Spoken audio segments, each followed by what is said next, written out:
If you were given 3 random reference images to create a unique design from, what would you create? In this video, I'm going to be showing you how I created a unique stylized architecture design, my line working process, and many more concept art tips. So stay tuned for this episode of Design Diaries.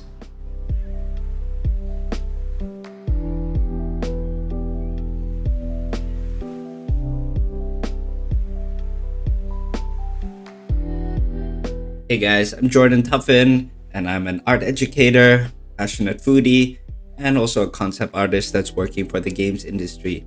And what I'm going to be going over today is a challenge that I run every month called Jtuffdesigns Jam. And the point of this challenge is to try to grab a couple of references that seem to have no relationship to one another and to try to come up with something unique from them. The goal is to try to figure out how to be creative with the limitations.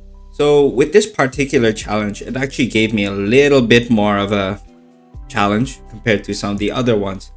For some of the other ones, there are some pieces that I was pretty set on an idea early on. Like I saw the references and I could imagine the idea almost immediately. When you've done enough of these challenges, you'll start to want to try to one-up yourself. You want to try to do pieces that are a little bit more creative, a little bit more interesting than previous ones.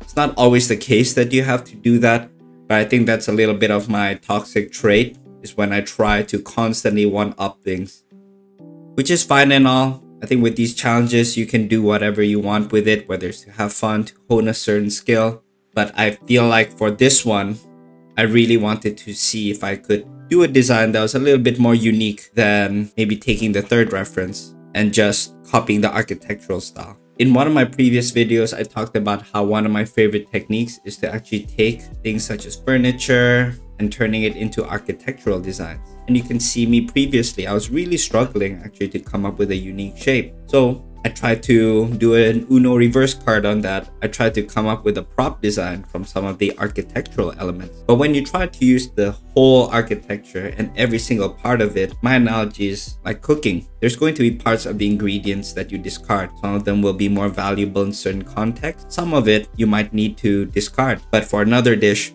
that part that you discard might actually be valuable. So in this case, I wanted to try to grab a little snippet. You can even see me doing that right now, where I take some of the smaller snippets of the architectural design language and I actually turn it into smaller prop designs. And after doing a couple of these props, it actually really boosted my confidence. It gave me much more solid idea of what of the other prop and the general design language could look like. So here you can see me designing a little sauce pot from one of the ornaments. And also I took the archway and I actually duplicated it and I manipulated the photos and turned that into initial idea that, what if I actually turned that into a fish grill? And of course, that being inspired from the first reference. And from there on, I felt like, okay, maybe to some extent, I shouldn't overthink it. If I really feel like the first reference is inspiring me to do a fish or seafood related restaurant, then I'm going to go for that. And this is just the general thematic consistency that I've been trying to go for with my Jtuffdesigns Jam entries, is that I actually do want to do something food related. Here you can also see me utilizing very specific parts and trying to recontextualize them and reuse them in a way that's less expected. I personally really like the top ornament on the second ref, so you can see me trying to integrate that into the architectural design here. And even at this stage, I really try to keep it quite rough and dirty. I don't try to make my sketches look too clean and being too precious with it.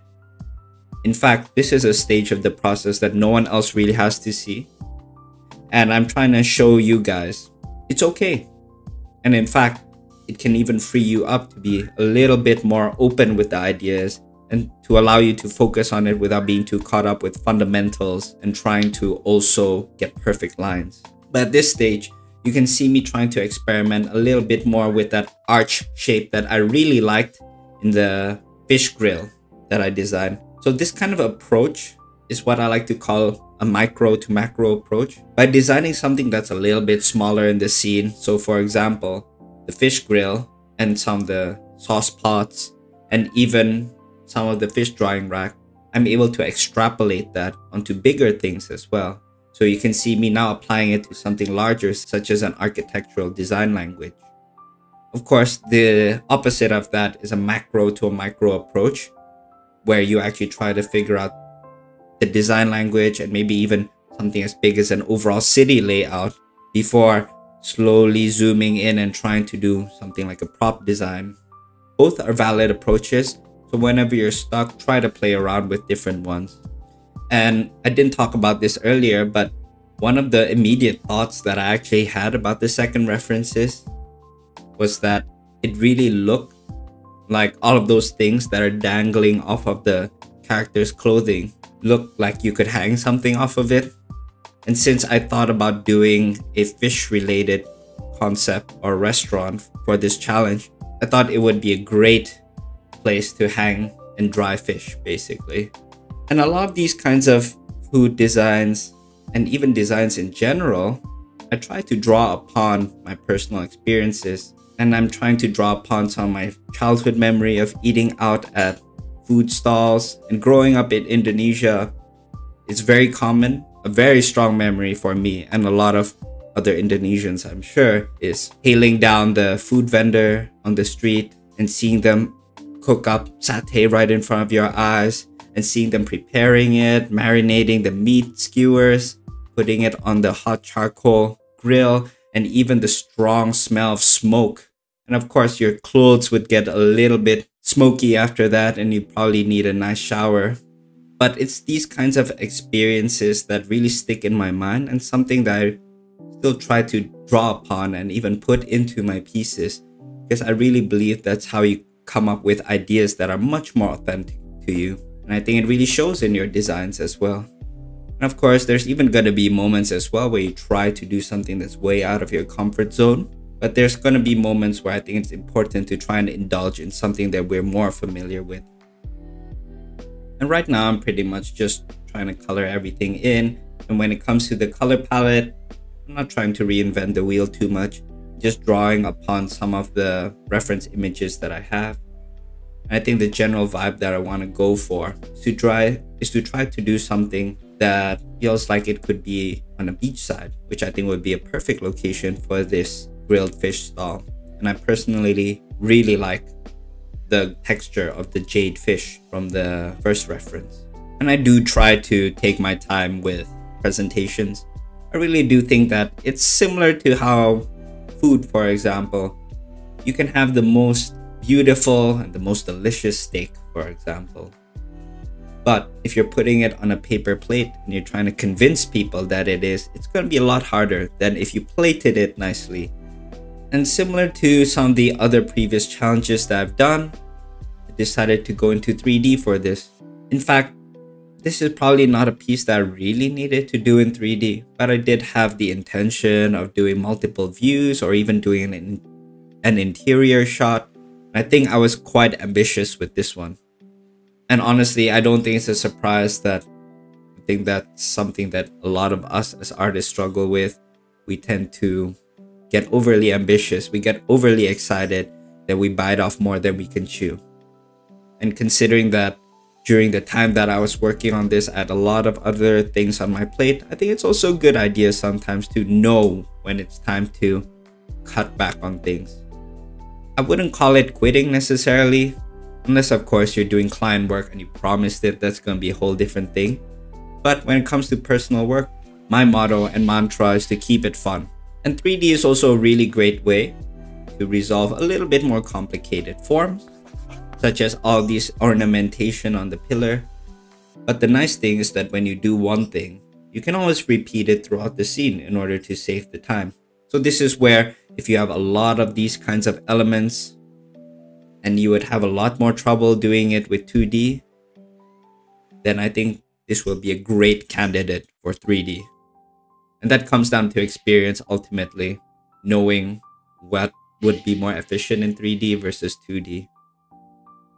And this is a great instance of me choosing to do something in 3D by just duplicating that main shape. And you can see me trying to work on the interior now. And one thing that I really like to do in 3D is actually to try to pretend that I'm a photographer or someone that's immersed in the scene. And I think there's going to be certain concepts that are much easier for you to do when you're actually able to rotate the camera and check multiple angles. If I had to do this interior scene, it's not impossible. In fact, it's not too complicated, but I think it would be harder to get a sense of what it would be like in that interior, the sense of space, because sometimes something could look visually good, but if you are someone in the scene that's actually walking around, it might feel a little bit tight. You might feel like there's not much elbow room. So this is where 3D is great. And Blender even has a feature where you can walk around in the scene almost as if you're a character in a game. And I think it's a fantastic way of sussing out the space. And I'm also thinking back to my experiences having grilled seafood in Bali, for example. And I'm sure that's an experience that a lot of you guys have had, or at least something similar.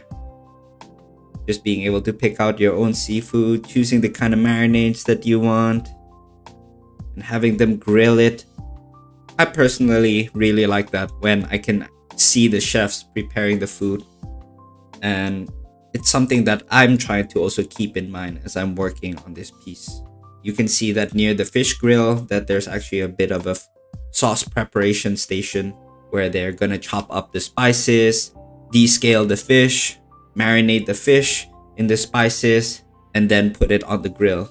And I actually didn't have too much experience cooking grilled fish or even seeing it being prepared. So one of the things that I did before diving into this concept further was actually watching some food vloggers and videos on how different cultures prepare it. And I think a lot of us stay a little bit stuck trying to use Google as a way of reference. However, there's nothing that quite beats seeing something in motion. And the nice thing is that you can see it from different angles. You can even pause it at just the right moment. And sometimes just because you see something that's still doesn't mean that you get a full idea of how it actually operates. And I believe the more you understand a subject matter, the more information that you have to play around with in order to make a much more convincing concept. I think there's a certain threshold, of course, where sometimes we tend to overthink things, where we feel like we have to overly resolve something. But in fact, sometimes the rule of cool is all you need. As long as something looks cool enough, you can justify a lot of things. But of course, it'll depend with every IP, every client, and so on. And when it comes to 3D, I try to also block in the basic materials. So if I wanted to begin painting over it, which you can see me doing now, it gives me a few colors to pick. And on top of that as well, if I'm playing around with lighting, I'll be able to see how it'll look like in different moods. And it also helps me to differentiate between different materials as I'm modeling things out. In this Paintover phase, it's one of the most critical parts of my workflow when it comes to working between 2D and 3D. As I really feel that one of the biggest issues that people have is that people tend to be so precious with their 3D model, especially if you're a beginner, right? Most of the time, the 3D feels like it's gospel. It feels like it can do stuff better than you can in terms of calculating lighting, doing perspective. And because it does something better than you, it almost feels like it's crazy. It's ludicrous to actually tear down something that you've already worked so hard for, or in fact, to tear down something that's better than what you can do. However, once you become more experienced, I think it's important, and even if you're not as experienced, to actually take the time to add slight imperfections. I'm not saying like completely break the 3D model if that's something you're not confident with, but just adding some weathering, making some of the shapes feel a bit wonky, make some of the shapes sag a little bit more, make it feel like gravity has impacted it, and make it feel like some of these things have been sitting in this environment for a while, that not everything has super straight edges, super straight corners. And whether you're going to continue painting after this or doing line work, once you've kind of broken the perfection, I think that kind of frees you up to just make bigger and bolder decisions. And I think that's where you become a lot less precious about the 3D model, and you're able to actually bring in a little bit more of a handmade touch to this. You can even see some of the reference images that I've taken from some of the videos that I watch. And it's such a dangerous thing watching these videos when I'm doing research. So when I was watching videos of the ikan bakar stalls, or even the restaurants that are on the beachside, I couldn't help but just drool and just wish that I could have a taste of what they're cooking as well. But I'll take this as an occupational hazard. And here you can see me drawing out the spices as well, trying to think about how they prepare the spices. It's gonna need the mortar and pestle, and also showing where the ingredients are and where they chop it up and they descale the fish. And I even put in a bag of charcoal or dried coconut husks, which they'll use to cook the fish with. And here's an example of me trying to be a little bit more ambitious, where I did put out a prop sheet as well. Now that I look at it, maybe I'll go back and finish it. But with the challenge, I just tried to finish it on the deadline. But I think it's really fun to do prop breakouts as well. I think a lot of people sometimes think that concept art has to be big and epic. But in my opinion, props are such an important part of working in the industry. Because in a game, it's not always the epic environments, right? You're going to have these moments where you have barrels and just all these smaller furniture that occupy the whole world. And I actually find that with props, it's harder to cheat. You will actually have to be a lot more deliberate with your detail resolution. Sometimes with epic environments, you can leave things in fog, especially when it's so far out. Epic scale environments, you don't have to fully resolve how things connect into one another and how it works. But I think a lot of us have much more experience seeing things up close, especially if it's something that's a little bit more commonly related to our everyday life. I think it's such a deceptively simple thing to do. So I highly recommend, if you guys really want to get familiar with design skills, or should I say to hone them, try designing props. And it will also help you, especially if you're starting off and trying to get into the industry, to have a nice set of props. Of course, depending on what you want to do. Right, now that I have the Paintover done, I merge everything just so that I'm not going to toggle back and forth and just begin doing line work over it. It's been a while since I've done line work, and I wanted to do it as well, just to show you guys my line working process, since most of the things that I've shown has been more painting related. So one of the immediate things that you can see me doing is actually trying to do the line work almost throughout, almost as a silhouette, just as a silhouette, rather than going into the small details, zooming in, trying to get all the small bits and pieces outlined. The reason why I do this is that it allows me to approach line working even in a way that applies the large, medium, small principle. I think when you start detailing in too soon, what happens is that you end up spending so much time on something that you might even over detail a certain part. When you over detail something, that kind of raises the bar on how everything else needs to be rendered as well, to the point that you might even shoot yourself in the foot a little bit when it comes to that. So what I personally recommend is to just start big, make sure the major shapes are done, try to establish the major silhouettes first, and then kind of zoom in and define some of the smaller parts. So you can see me now zooming in on smaller parts as well. So you can say that now I'm tackling the medium shapes, but I'm not doing the tiny things such as like screws or like the small scales on the shapes, or the sign, that is. And I like this systematic way of approaching line work. So now you can see me doing the roof tiles, gradually getting smaller and smaller in terms of shapes. But you can even see me adding some chips and cracks on some of the ledges as well, and some of the edges. But you can even say that that's part of like the small shapes or the super small shapes. Rather than doing one whole intact line, why don't I break it up into smaller? So even those edges can be broken into large, medium, small. So this is what I like to think, is that everything can be broken down to large, medium, small.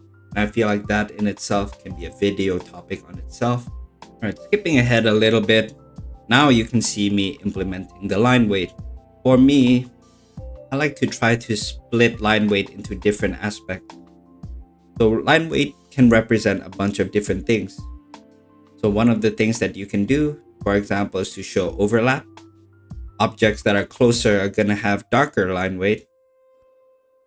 Another thing you can represent with line weight is underside shadows or ambient occlusion. Typically, lighting will be coming from above in most scenarios. And when that happens, generally things cast a shadow. And therefore, anything that's going to be on the underside, such as, the underside of a table, awning, or even the foot of a pillar, that's going to be a little bit darker. Especially deeper shadows as well, aka ambient occlusion. So when objects are very close in proximity, or you have a very long overhang, such as awning or roof, or in an interior or big hole, then you can add in really dark shadows. And another thing that you can represent with line weight is also sharpness. There's going to be some objects that are sharper, such as corners. So that's some place that you can place a little bit of emphasis on. And one of the last things that you can do to represent line weight, or one of the things that line weight can represent, is of course rounded form. You can see right now with the cloth or the awning that the most rounded part is actually the one with deeper line weight. That's coupled a little bit with that whole underside shadow sort of thing. But that's a really nice way of showing that an object is round with a little bit more emphasis. And of course, when you layer all of these things together, there's going to be some areas that have much heavier emphasis and some areas less. And that way, the higher contrast from the added line weight will actually draw attention to the focal point. And in this case, it's going to be around the cooking area and also the ornament that's on the roof of the architecture. You can see me here adding a lot of deeper line weight. Basically, I try to leave a lot of these deeper and darker shapes up until the last point and gradually build it up. I like to think about it almost like layering a cake actually. Now that I have most of the line work done, there's a part of the design that I actually forgot to do earlier, and that's the plants. I like to kind of do the plants separately, and you'll see why as I go on. But generally, when there's like hanging ivy on the architecture, when I want to put shadows behind them, I want to make sure that they're on a separate layer, just so I can make sure that it's easy for me to add the shadow without having to constantly mask or have like all these different selections. And if I also do the line work and I merge it together with the architecture's line work, if I also, let's just say, got feedback from a client that, hey Jordan, can you remove this ivy? Or maybe even for myself, I realized that I don't want it because it's getting too noisy. I can easily just turn the line work off rather than having to erase everything, then build everything up. So there's some moments, even with line work, that you want to try to do it as separate entities or elements. Yeah, but even with these plants as well, you can see me adding individual line weight onto them and now masking it out individually. It's not the most fun part. You can say that this is one of the things that I don't like the most about doing line work is all the masking. Honestly, if there's anything that AI help us out with as artists, I think it should be these kinds of tasks, Alright, now that I have the line work done, you can see me masking for the architecture as well. With all of these tiny shapes, it really was just very, very laborious. It's a bit of a chore. So this is one of those moments where I think it's good to put on video in the background, chat with friends. You can turn off your brain a bit while working on this. Now you can see me adding in the individual colors, the local colors of the objects. And I try to keep them separate just for easy selection later on as I begin to paint in the lighting. So now with the local colors done, I add in the shadow with a multiply layer. I really believe in non-destructively working. Of course, you can choose to choose the colors for the shadow, paint it all in manually. But the reality is that when you're working in the industry, you're going to get feedback and changes. And the nice thing about using something that's non-destructive, and what I mean by that is, if I use multiply to add the shadow color, I can easily change the multiply color or even turn the multiply shadow off without affecting the initial color layers. Whereas if I painted everything individually, first of all, If you're doing everything on one layer, then that's destructive. But even if you have the shadows that you're painting in manually on a different layer, imagine if you got the feedback that, hey, we are not too happy with the architecture color or the design color. Can you change local colors or even the lighting color? If you did it manually, then you have to go back, individually calculate all the colors for the shadow again. However, if you use multiply, you can easily just color shift the multiply or even just change the color of the local colors underneath and let Photoshop do the work for you. But in general, it's just more time efficient. And in a work environment, that's going to be quite an important skill to have, is to be able to handle feedback on the fly, anticipate that. There's going to be a certain point where you can start merging everything down. But until you get to that point, I suggest working non-destructively. Well, with the shadow done, the next layer of lighting that I like to add in is the ambient occlusion. So the ambient occlusion, as I mentioned before, is a deeper shadow. If I just leave the shadow flat as it is, it's fine. It's a style. It's more of a simple cel-shaded style. But if you want something to feel more realistic, you'll notice that in shadow, when you're observing things in nature or in real life, it's not all going to be one color. Especially things that where you have objects close to touching one another, or even a deep hole or something like that, or an overhang. There's going to be much darker colors. But one of the keys that I really try to do when I'm doing line work or painting for line work is that I try not to have even the deepest colors too close to the line work. Ultimately, it's a stylistic thing that if you're going to have so much time spent on the line work, you want to make sure you show that off. And generally, the painting that I do for the line work is actually a little bit brighter. It's going to be a little bit higher key so that by contrast, the darker line work is still going to stand out. If the shadow colors are a little bit too dark, or the colors in general are a little bit too dark, then it's going to stand out a lot less against the darker line work. Or should I say the line work's not going to stand out as much. There's so many different ways of approaching it, but at least for what I do, I try not to make it too dark. And I feel like adding some of these imperfections do help the materials to feel like they're not made out of like clean vinyl or like plasticky kind of material. I want it to feel like it's got character in it, that it has different textures. And at a certain point, you can just merge everything down and begin refining things. The downside of a non-destructive workflow is that it can feel very stifling to just maintain all of the different layers without actually being able to manually paint, basically. And the sooner you can reduce that mental load managing and sorting through different layers, and I'm sure some of us can relate to having PSDs with hundreds of layers, and that, first of all, making your PC chug, but on top of that as well, being a headache to just sort through. So it can be a relief, but on top of that as well, it can allow you to just make a little bit more creative decisions without colors, without actually relying on Photoshop to make all of those changes for you. And at this stage, I do realize that I painted the ambient occlusion a little bit dark, and as you can see, it's kind of merging in with the line work a bit. So at some point, I do tone it back. And I also add an ambient occlusion around here. And you can always use different layers such as screen or whatever in order to add these non-destructively. But at this stage, I just wanted to keep the process clean. But in general, I try to keep all my layers of lighting separated. It's almost like turning on different light sources. So imagine that initially you had one light source only that's creating the light and shadow.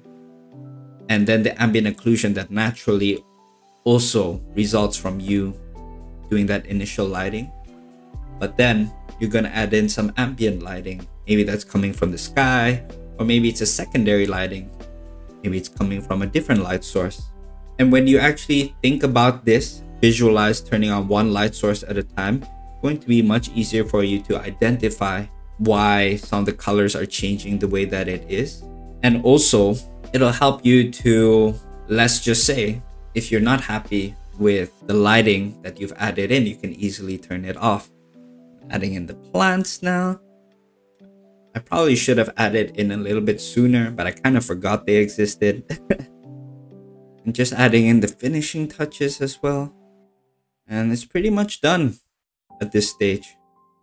And pretty happy with how it turned out.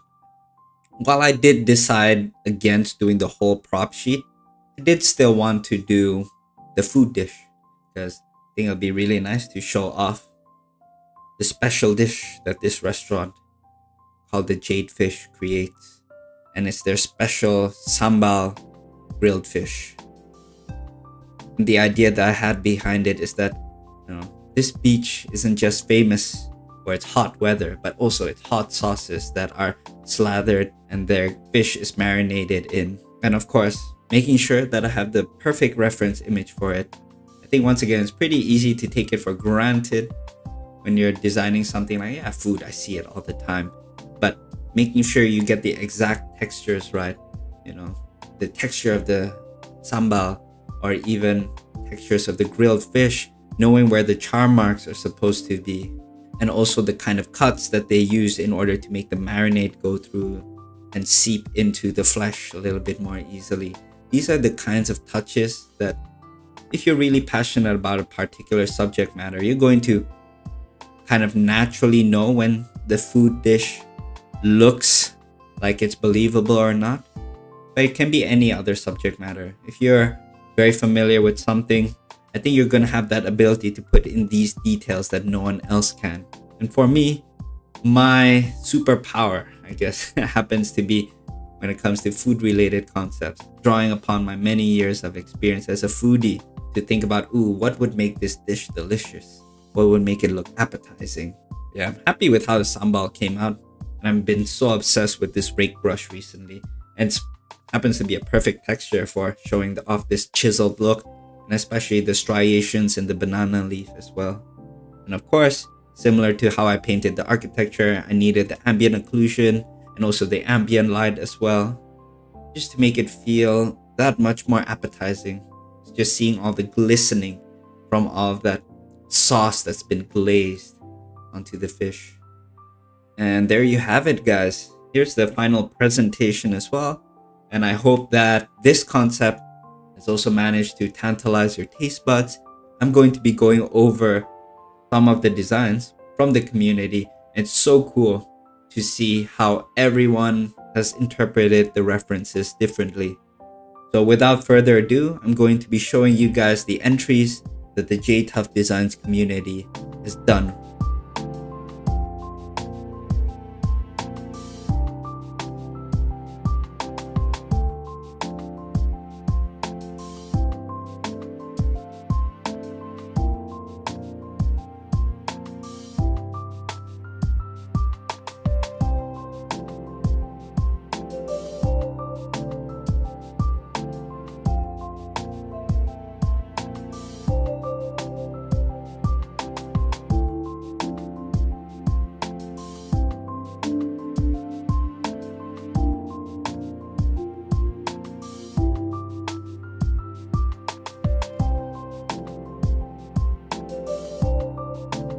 Well, hopefully you guys enjoyed that and found it to be inspiring. Would love to have you join in on the next Jtuffdesign Jam. If you enjoyed this video as well and having me narrate over my design process, be sure to subscribe, as there'll be a lot more content like this that will be coming up on this channel. Until the next time, guys, take care, and as always, stay stretchy.